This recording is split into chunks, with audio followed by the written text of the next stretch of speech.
La sua missione è quella di stupire chiunque si mette alla guida e abbattere dei record. All'impianto frenante, il comparto elettronico e il motore a 4 cilindri che derivano direttamente dal mondo superbike. E pensare che per BMW la lettera M maiuscola è sempre stata legata alla sportività ma a 4 ruote. Considerati però i muscoli e i valori in campo, questa volta si può fare un'eccezione. M1000XR, la terza sorella dopo la RR con la cranio integrale e la Naked R, tutte e tre figlie del vento, con delle ali winglet che tengono la ruota anteriore ben salda all'asfalto, impressionanti almeno quanto le performance. È sicuramente la crossover più estrema mai costruita fino ad ora, 201 cavalli, 0-100 in 3,2 secondi e raggiunge i 200 km/h in 7,4 secondi, senza dimenticare gli oltre 275 km/h di velocità massima. A questi numeri aggiungiamo tanto carbonio e un pizzico di titanio e la bilancia si ferma con lei a 223 kg. Ma adesso basta, il resto ve lo racconto strada facendo. E che strada! BMW M1000 XR.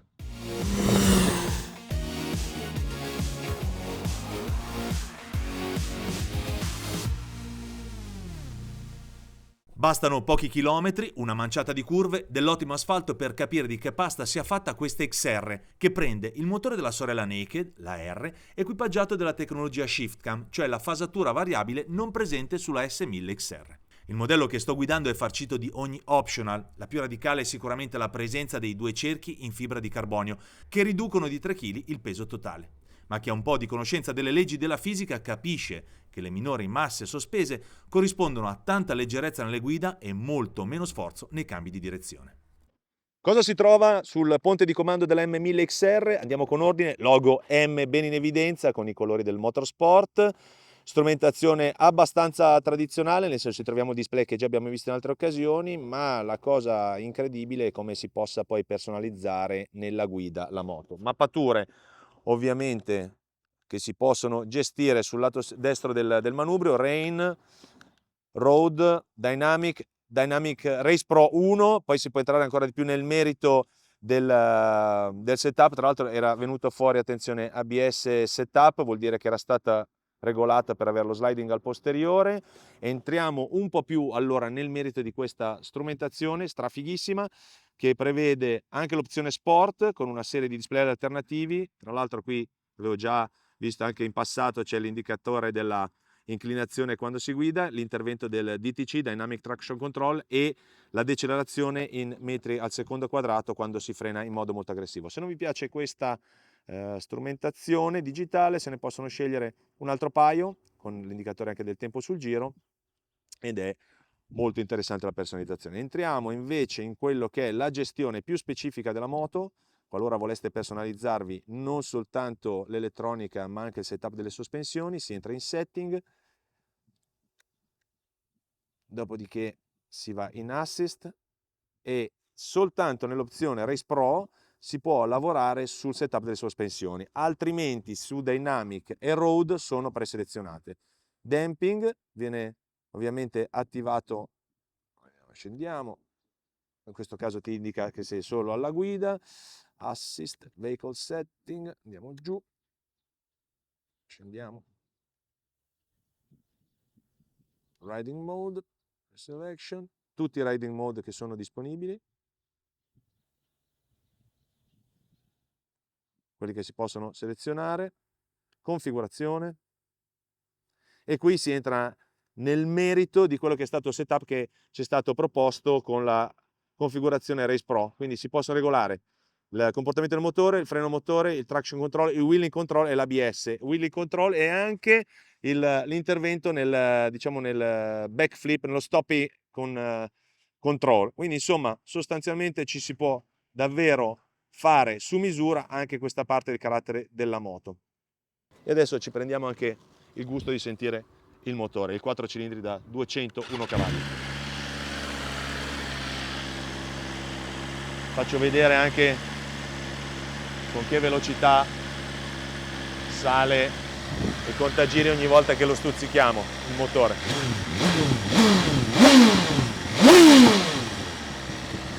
Gustosissimo! Torniamo a guidare. Segnalo l'accessorio MGPS Lap Trigger e MGPS Data Logger, ovvero una vera e propria telemetria con un archivio di ben 300 circuiti sparsi in giro per il mondo per rilevare le proprie prestazioni ogni volta che si entra in pista.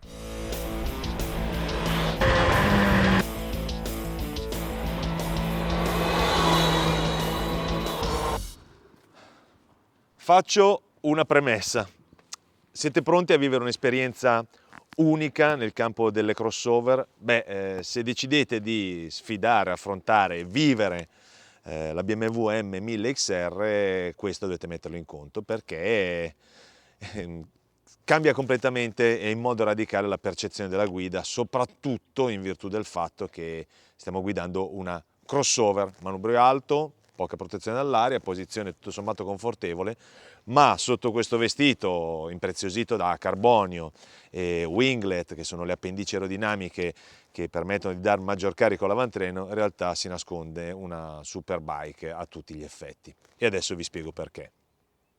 Perché se esteticamente l'introduzione delle winglet, ovvero ali e deflettori sparsi sulla carena, possono sembrare solo estetica, in realtà contribuiscono attivamente a rendere più stabile l'avantreno della M, già a partire da 100 km/h, e a 220 km/h generano addirittura un carico di 12 kg. E quelle velocità si raggiungono molto facilmente. Poi ci sono le regolazioni di fino delle sospensioni semiattive modificabili in ogni parametro, compreso l'ammortizzatore di sterzo, e a governare il tutto un cervello elettronico sofisticatissimo che gestisce tutti i parametri per sfruttare al meglio i 201 cavalli di potenza a 12.750 giri e i 113 Nm di coppia.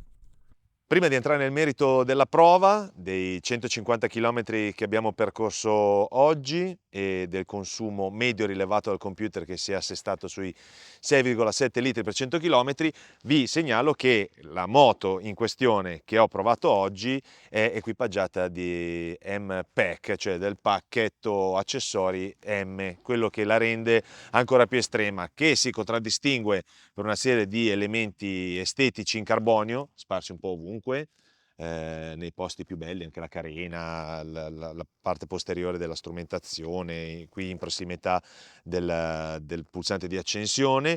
ma più che mai per i due cerchi in fibra di carbonio che pesano 3 kg meno rispetto al modello di serie. La presenza di questi due cerchi in carbonio di fatto genera una dinamica di guida ancora più svelta, ancora più reattiva, alla quale bisogna abituarsi per goderne appieno, e che trasformano la M1000XR in un animale divoratore di curve, cioè non soltanto la velocità con cui accelera è ancora maggiore, la minore inerzia del peso del cerchio si traduce in una maggior facilità a prendere giri il motore,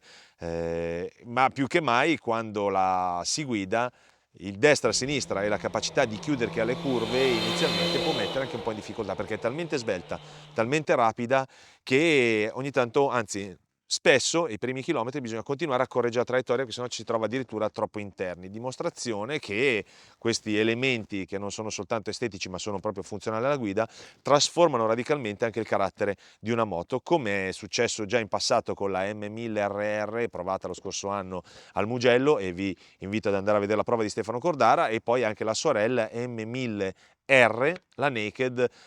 provata anche quella, e si è rivelata veramente un altro animalaccio con cui divertirsi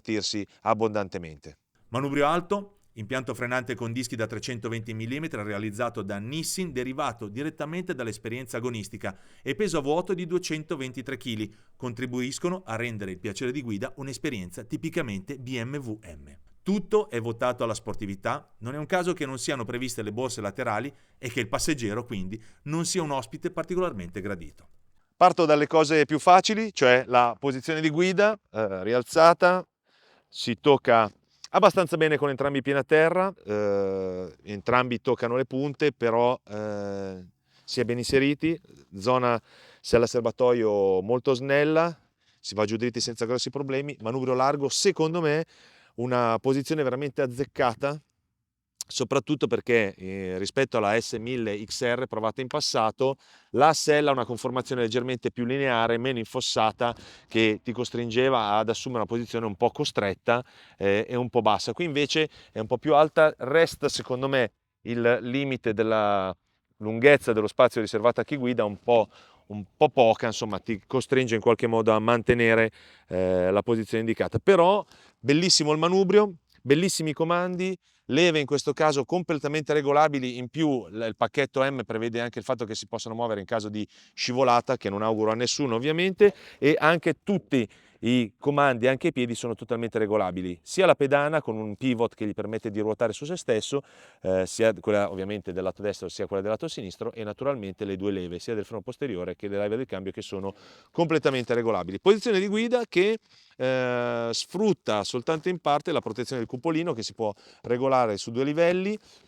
Consiglio di tenerlo in generale basso fino a velocità prossime a quelle autostradali, perché tenendolo alto in realtà genera, almeno per la mia altezza, una sorta di rigiro di aria che dà un po' fastidio soprattutto alla parte posteriore. Quando invece si decide di picchiare duro, cioè sorpassare i 90 km/h, ma anche qualcosa in più, effettivamente la protezione del cupolino serve, ma non fa miracoli, e alla fine si è parzialmente investiti comunque dal flusso d'aria, e per avere la miglior protezione dall'aria,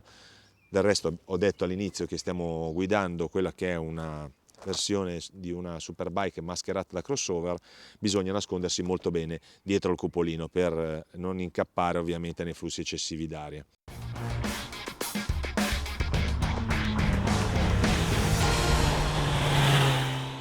La potenza di sicuro non manca. Questo motore è la massima espressione della tecnologia di BMW, sradicato dalla S1000RR, la prima superbike di Monaco, e condiviso, come dicevo prima, tra M1000XR e M1000R. Parliamo del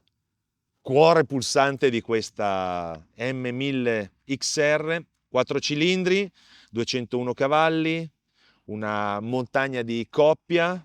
un'erogazione mostruosa. Ritorno a ricordare volentieri quello che sono state le esperienze di guida anche con la S1000XR, che già all'epoca mi aveva sbalordita per le prestazioni. Qua stiamo veramente parlando di un livello superiore che inevitabilmente genera un'incredibile assuefazione, soprattutto durante la guida. Quello che ha di sorprendente, ma chi conosce questo motore sa benissimo di cosa parlo, è la capacità di avere un'elasticità dai 2000 giri fino ai 15.000 giri, che è tipica del 4 cilindri, ma che così ben tarata e regolata, complice anche il fatto che appunto le 3 marce, 3 rapporti finali del cambio, quarta, quinta e sesta, e addirittura la finale siano accorciate, permette di guidare letteralmente in suplex in qualsiasi tipo di condizioni di strada che ci si trovi davanti. Oggi più di una volta è capitato di viaggiare per una serie di chilometri, anche in un percorso abbastanza tortuoso, di quarta, quinta marcia, lasciando veramente la moto scorrere, perché la scorrevolezza aiuta tanto, ma aiutati da una schiena che questa moto ha, che è veramente pazzesca. Quello che è importante da segnalare è che c'è una fortissima connessione tra comando del gas, motore e risposta alla ruota posteriore, che facilmente si entra in totale assuefazione con la velocità, non ci si accorge di andare veramente forte. In più ha un transitorio questo motore nel passaggio che può essere dai 100 km/h in sesta marcia, cito sempre per far capire qual è la potenza e il vigore che ha questo motore, fino a velocità ben oltre a quelle autostradali in un lasso di tempo brevissimo. Quindi è una moto che merita, in virtù del marchio ulteriore, questa M che porta addosso, del carbonio che mostra con orgoglio e di tutta la componentistica che ha, di essere trattata con rispetto, anche perché è una moto che ti porta ad andare forte subito, a fare cose che anche normalmente non faresti, perché è aiutata da una serie di elementi tecnici, funzionali, come sono l'elettronica di supporto, che ti fanno un po' sragionare, lo dico con piacere. Vai forte facilmente, e te lo permette senza uno sforzo evidente, anche perché il supporto del manubrio alto aggiunge un braccio di leva decisamente vantaggioso quando c'è anche da guidare e nei cambi di direzione. Segnalo però che questo motore generoso, abbondante, potente, infinito, veramente infinito, porta con sé comunque un calore emanato durante la guida forte, soprattutto sul lato destro. E ancora una volta segnalo che con sé ci sono anche un po' di vibrazioni che in passato erano maggiori, adesso si sentono prevalentemente sul manubrio, e che però sono una costante in tutti i viaggi che si fanno, sia viaggiando sotto coppia sia viaggiando con i regimi alti. Cambio abbastanza buono, il quick shifter contribuisce a rendere veloce la cambiata, mi piace in salita anche se c'è sempre un po' uno scalino, un'azione forse leggermente gommosa, meglio a salire che a scendere, anche se devo dire che il comportamento è sempre ineccepibile, non c'è mai stato un incespicamento. Anche col supporto della frizione, che è piuttosto morbida, devo dire con piacere che ha funzionato sempre molto bene, con anche le partenze, diverse partenze da fermo, sempre una risposta buona, mai un cambio diciamo di gioco, non si è mai creato un gioco sulla frizione, anche quando poi si è guidato in modo deciso. Spendo sul tema elettronica più di qualche parola perché da questo punto di vista BMW ha dimostrato non soltanto di avere a cuore l'evoluzione che porta avanti nelle competizioni e poi la trasferisce anche sui prodotti di serie, ma anche perché mette a disposizione un pacchetto elettronico utilissimo per la guida su strada. Mappature ci si può sbizzarrire, ovviamente le classiche Rain, Road, Dynamic, per scendere sempre più nel dettaglio delle varie Race Pro 1, 2 e 3 addirittura se vengono attivate dal pacchetto che si può acquistare. Si può entrare nel merito sia nella gestione delle sospensioni, e mi riferisco in Race 1 e poi ovviamente nelle altre famiglie, si può entrare nel merito di ogni dettaglio, cosa che invece non è possibile con Dynamic e Road e Rain, perché sono 3 mappature preimpostate. Qui le sospensioni semiattive però sono utilissime per regolarsi di fino sia la forcella sia il monoammortizzatore, con i quali c'è un range da 0 a 14 sia del dumping, quindi della compressione, che del ritorno di mono e forcella, che ti permette davvero di farti su misura sia la parte diciamo di comfort o di dinamica di guida, sia di supporto elettronico per ciò che concerne tutta la parte di carattere del motore, che vuol dire wheeling control, traction control. Tra l'altro il traction control, il DTC, è regolabile quando si viaggia in configurazione più sportiva su 7 livelli qui sul lato sinistro in modo rapidissimo e funzionale alla guida, più tutti i vari parametri, anche lo stopping control per esempio, e quanto attivare banalmente credo di averlo anche già detto di nuovo, il wheeling control. Insomma, di fatto una vera e propria superbike anche dal punto di vista delle regolazioni micrometriche che si possono portare a casa.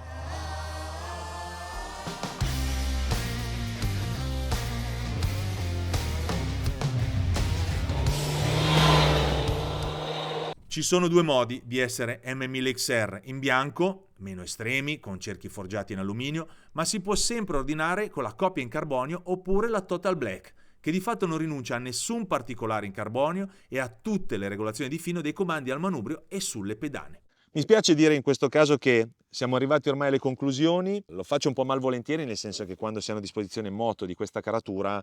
che ti affascinano e ti fanno sentire anche subito molto bravo a guidare, lo confesso, riportarle direttamente in questo caso a mamma BMW e poi lasciarle è un vero peccato. Allora, di sicuro ribadisco quello che mi è piaciuto: globalmente una moto che sia dal punto di vista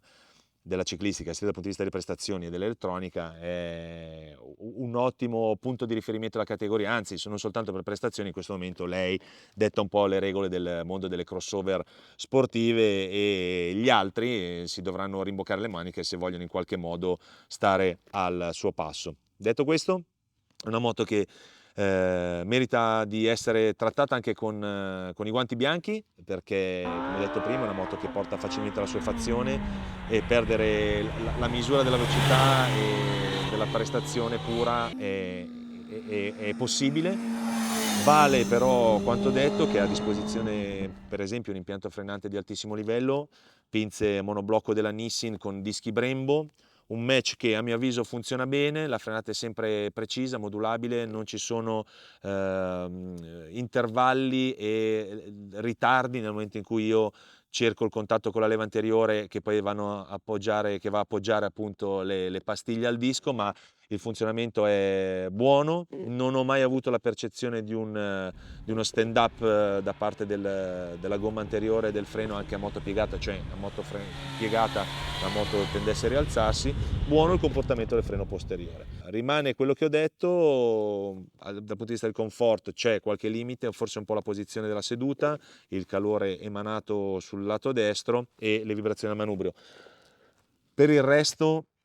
è una moto che, va detto, fa veramente godere per questo pacchetto M-Pack di cui dispone, per le prestazioni che ci sono in gioco e per quanto agile e incredibilmente veloce riesca ad essere una crossover, in questo caso marchiata BMW. Spero di non aver dimenticato nulla su questa moto, ma su tutte queste moto che sono di derivazione sportiva con tantissime prestazioni e controlli elettronici da dover gestire, spesso si rischia un po' di perdersi. Il consiglio è, qualsiasi cosa decidiate di fare quando guidate una moto di questo tipo, è di fare uno step per volta, cioè se precaricate o chiudete un registro banalmente delle sospensioni, provatelo e poi tornate un passino indietro se non siete convinti. Non lavorate contemporaneamente su mono e forcella, ma ragionate sempre in modo razionale, perché ad esempio il precarico del mono si regola qua dietro, non è elettronico. Detto questo, prossimi servizi in arrivo tantissimi perché la stagione è calda, siamo di nuovo in giro tutti quanti, quindi domande, curiosità, vi rispondo subito. Passeggero, non si è riuscito a capire come va. Confermo che non è predisposta per le valigie, quindi se volete andarci in giro zainetto o al posto dello zainetto usate quest'area qua. Detto questo, domande, dubbi, curiosità, si può confrontare con qualche altro mostro, non necessariamente una crossover, fatecelo sapere, noi ci siamo e grazie di averci seguito e al prossimo servizio. Ciao!